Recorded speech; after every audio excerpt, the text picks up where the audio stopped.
Hey everyone, welcome in. So you've been sending over some really interesting stuff lately, all about what's happening outside the walls of a business, the wider world that every company has to deal with. Right, the external environment. Yeah, exactly. And that's what we're going to dig into today, this whole idea of all the forces outside a company that really shape how it operates, how it succeeds, maybe even how it fails. It's a big one. Oh, absolutely. I mean, we often focus so much on what's going on inside a business, the team, the product development, all that, but it's these external pressures that are really, really powerful, wouldn't you say? For sure. I mean, think about it. A company can have the best product in the world, the most talented people, but if they're blindsided by a sudden economic downturn or a major shift in consumer behavior, well, it can all fall apart pretty quickly. Exactly.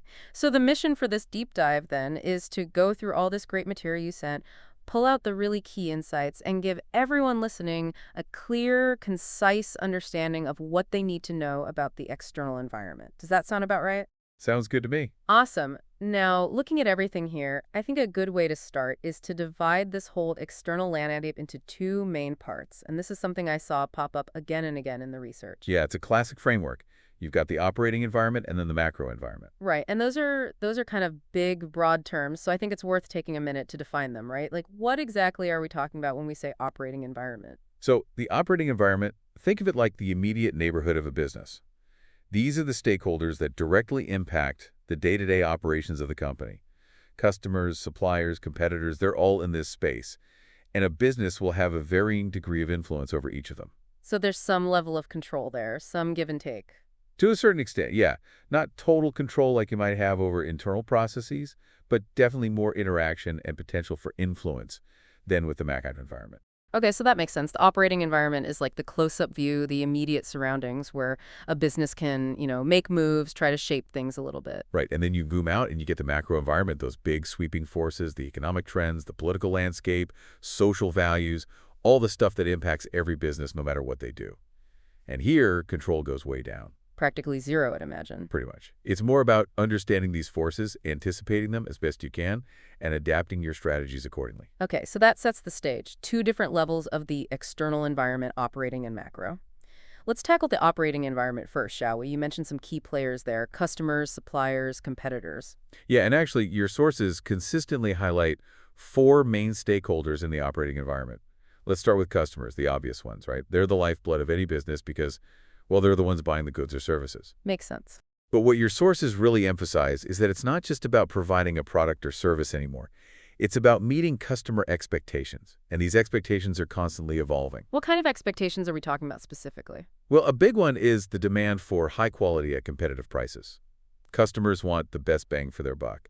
They want something good, but they don't want to pay an arm and a leg for it. Yeah, I feel that. I'm always weighing up quality versus cost when I'm shopping. Exactly. And that pressure, that desire for value, it really drives so many decisions that businesses have to make about what they offer and how they price it. It's like this constant balancing act, right? Trying to find that sweet spot where the quality is high enough to attract customers, but the price is competitive enough to make the sale. It is, and it's not always easy, especially with, well, with competitors breathing down your neck, which brings us to the second key stakeholder. Right, competitors, the other businesses out there vying for the same customers. It seems obvious, but I guess sometimes the obvious things are the easiest to overlook. Definitely.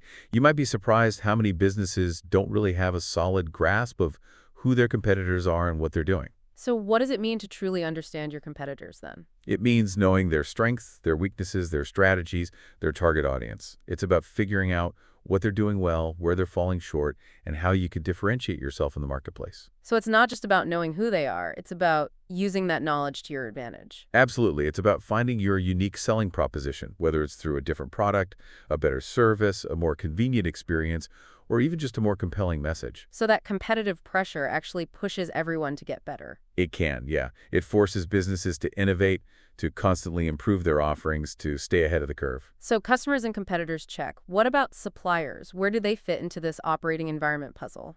Suppliers are essential, right? They provide all the raw materials, the components, the resources that a business needs to actually create its products or services.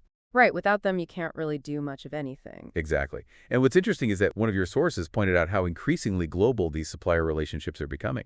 Many businesses are sourcing materials from all over the world, which adds a whole new layer of complexity. So it's not just about finding the right supplier anymore. It's about managing those relationships across borders, across time zones, across different cultures. Absolutely. You've got currency fluctuations to consider, potential trade barriers, different legal and regulatory environments, and even just the logistics of getting materials from point A to point B could be tricky. Makes sense. I imagine even a small disruption in a supplier's operations, especially if they're overseas, could have a ripple effect throughout a business. Oh, for sure. That's why businesses really need to have robust risk management strategies when it comes to their supply chain. It's not just about having a backup supplier. It's about understanding the interconnectedness of global supply networks and planning for potential disruptions. So, thinking strategically about suppliers is really, really important in today's globalized world. Couldn't agree more.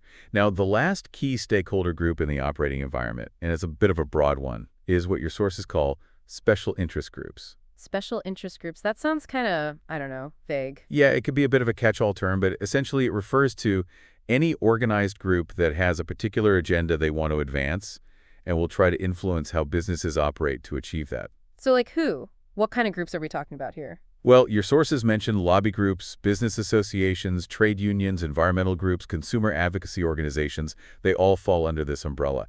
They might be advocating for specific environmental standards, for worker rights, for stricter industry regulations, anything, really, that they see as aligning with their objectives. So these groups, they're not necessarily buying from or selling to the business directly, but they still have a vested interest in what the business is doing.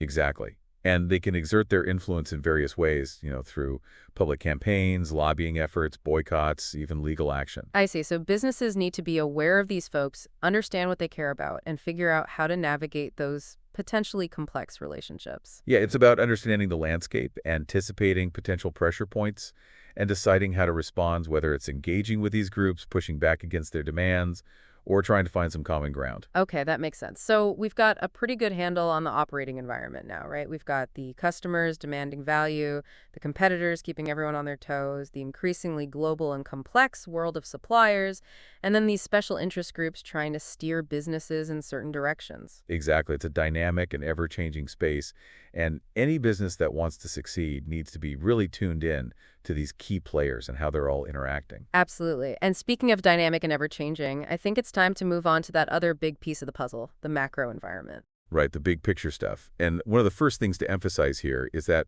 unlike the operating environment, where there's at least some level of control, the macro environment is largely beyond the influence of any single business. About adapting rather than shaping. Exactly. That's like trying to steer a small boat in the middle of a ocean.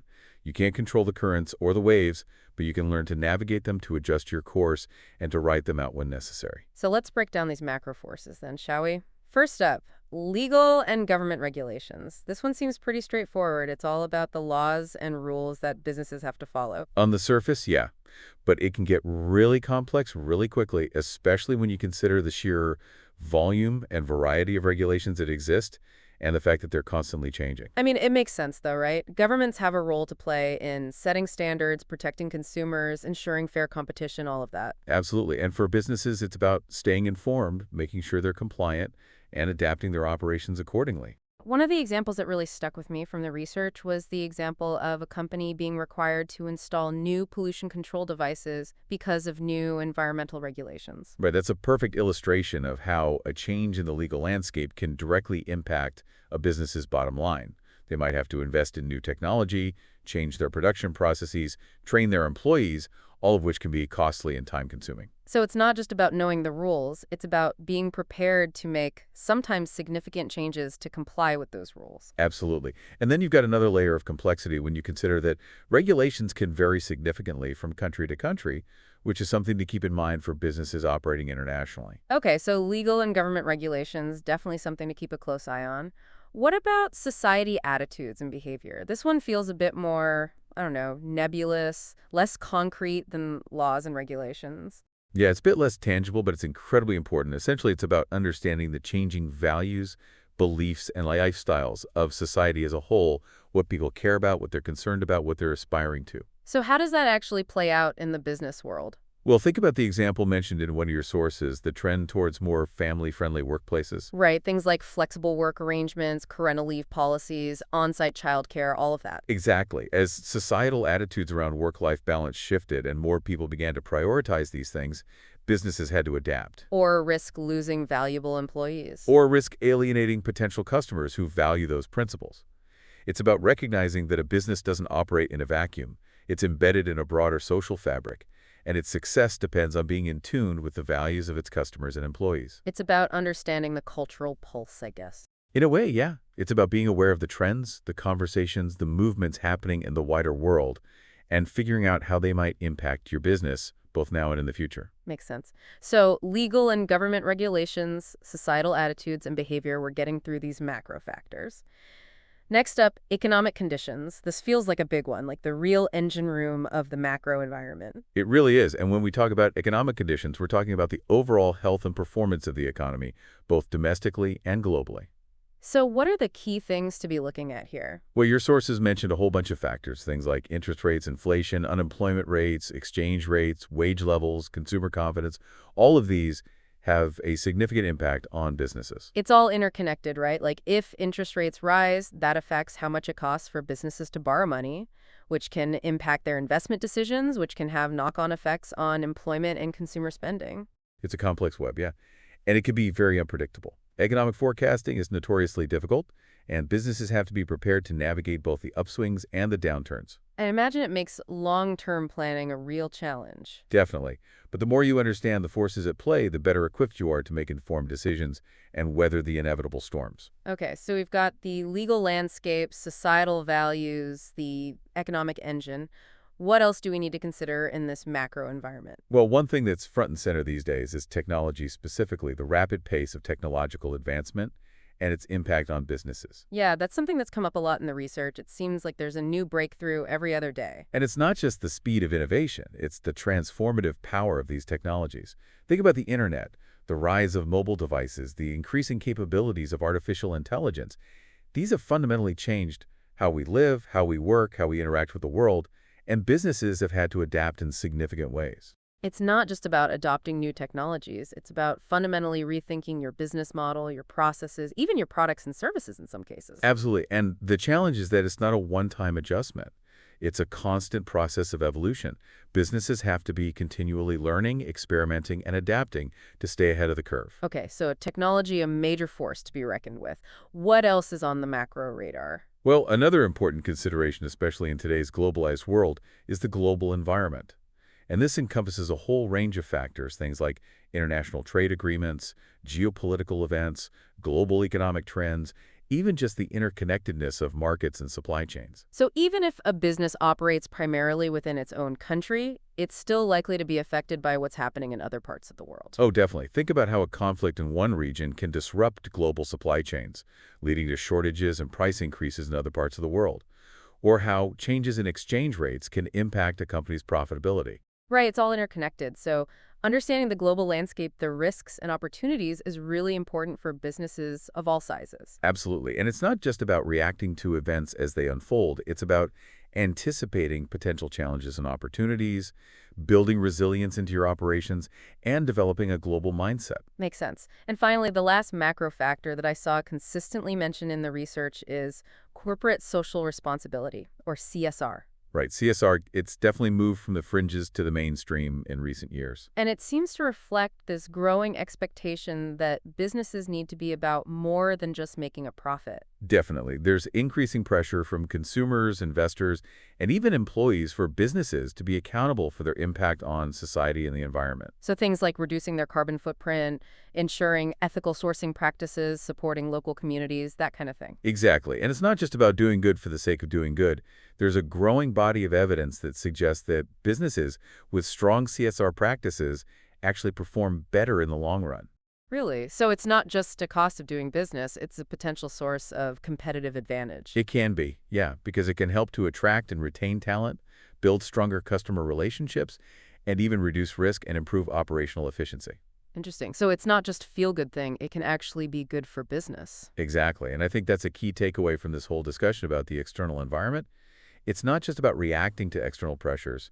It's about proactively identifying opportunities and building a business that's aligned with the values of its stakeholders and the needs of the world around it. So to recap, we've really unpacked this idea of the external environment, splitting it into the operating environment where businesses have some degree of influence over things like customers, competitors, suppliers, and those special interest groups, and then the macro environment, which is all about adapting to those much broader, largely uncontrollable forces, the legal landscape, societal values, economic conditions, the rapid pace of technological change, the interconnectedness of the global marketplace, and the growing importance of corporate social responsibility. And the key point is that both of these layers, the operating and the macro, they're constantly interacting, shaping the business landscape, creating both challenges and opportunities. Absolutely. So as a business owner, as a manager, as an entrepreneur, you can't afford to ignore what's happening outside your four walls. You have to be aware of these external forces, you have to understand how they're evolving, and you have to be prepared to adapt. Couldn't agree more. It's about being proactive, being informed, and being flexible. And that's a great note to end on. Thanks so much for exploring this with me. It's been a fascinating deep dive. It really has. So as we wrap up, here's something for everyone listening to ponder. Thinking about all the different elements we've discussed today, those immediate pressures of the operating environment and the sweeping changes of the macro environment, which do you think has the potential to create the most sudden and significant upheaval for businesses in today's rapidly evolving world? Is it a completely unexpected technological breakthrough, a sudden and dramatic shift in consumer values, or perhaps an unforeseen global event? It's something to think about. Thanks for listening.